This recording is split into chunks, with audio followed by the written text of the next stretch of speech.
All right. Hey there, Matt. Talking today about a review unboxing here of and I'm going to look down to make sure I say it right and don't miss a beat with this. It's the OnePlus 7T Pro 5G McLaren. That's Got that right. right. All right. So why don't you unbox it for us? Tell us about it as we go through it, and then we'll, talk about some of the specifics. Sure. Yeah, this is it's a mouthful, but it comes in a bright orange box, and it's taller than most phone boxes you see. And I'll walk through why. What OnePlus has done some interesting things. We'll unwrap it. It's kind of like the way the Apple Watch, if you've seen one of those wrapped, it's got a sleeve like that. We'll throw out, and then we have this box, right? And I don't know how much you know about the McLaren brand, but they're very focused on the carbon fiber look. So the outside is a carbon fiber. We have McLaren branding on one side, T-Mobile one, and then the whole name of it is on another. And orange is their color. Papaya orange is what they call it for the McLaren color. So we take off the first top part of the carbon fiber box. We just have an orange insert in here, and this just has some of the paperwork and the warranties and stuff, but it does have a carbon fiber orange. And then we have the phone itself up top, and I'll walk through the phone in a minute, because what you also see in the box is a braided USB-C cable, again in papaya orange. And then OnePlus is known for proprietary charging, which is very, very fast. This one has the Warp Charge 30T technology, and as you can see, it is a black and papaya orange charger. But you do have to use this charger to have the super fast speeds, but it's faster than almost any other phone that we ever see with charging. And then when we go look at the phone itself, we see some interesting, let's see if I can pick this up. There's some interesting design elements going on in the back of this. So McLaren, in the interiors of their cars, they have the really nice leather steering wheels and things like that. And in this phone, if you hold it in different light, you can see underneath embedded in the black glass, there are some interesting elements, and that's underneath the glass. And then it changes as you go with the light, while there's some papaya orange banding around the camera. And then at the bottom, we have some McLaren branding and then orange highlights that transition along the edges of the phone as well. And then, of course, there's the OnePlus has a traditional ringer, 3-switch ringer on the side, and that is also in that papaya orange.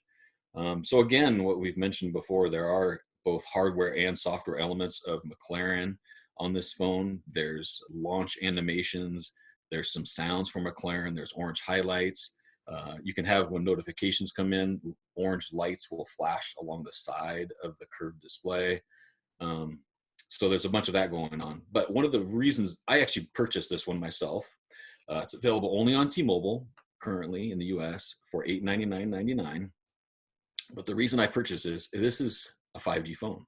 And T-Mobile just rolled out their 5G network 2 weeks ago.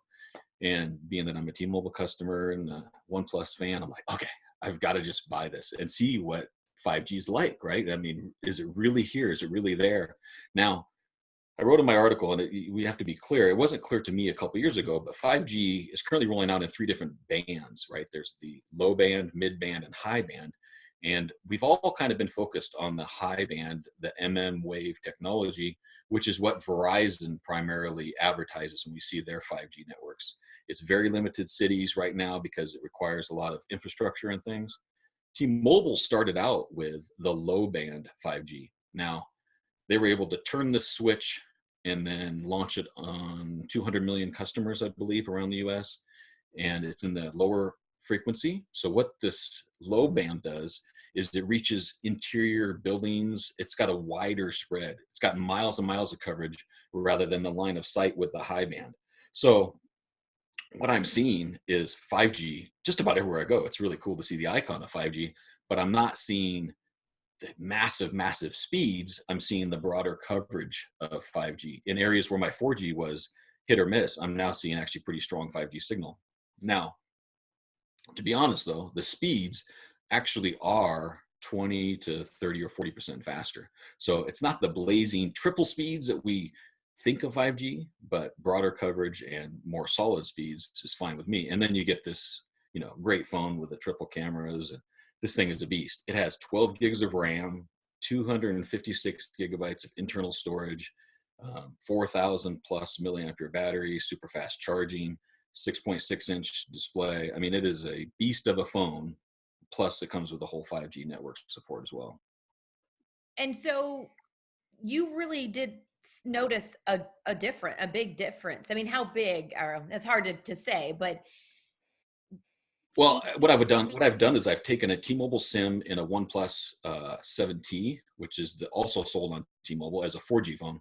I've taken that one and this one with both the T-Mobile SIM side by side.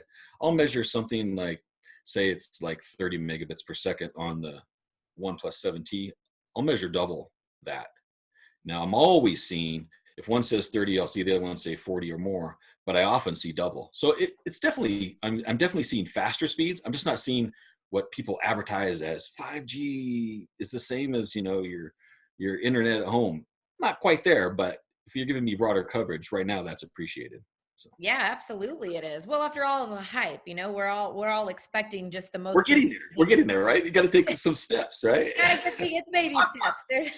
I'm still really surprised that here we are at the end of 2019. We actually have it. I mean, Yep. I was very skeptical. I'm like, oh, we're not going to see this till 2020 at least, right? But it's here. It's rolling out, and they picked a good phone. I mean, this actually runs Android 10.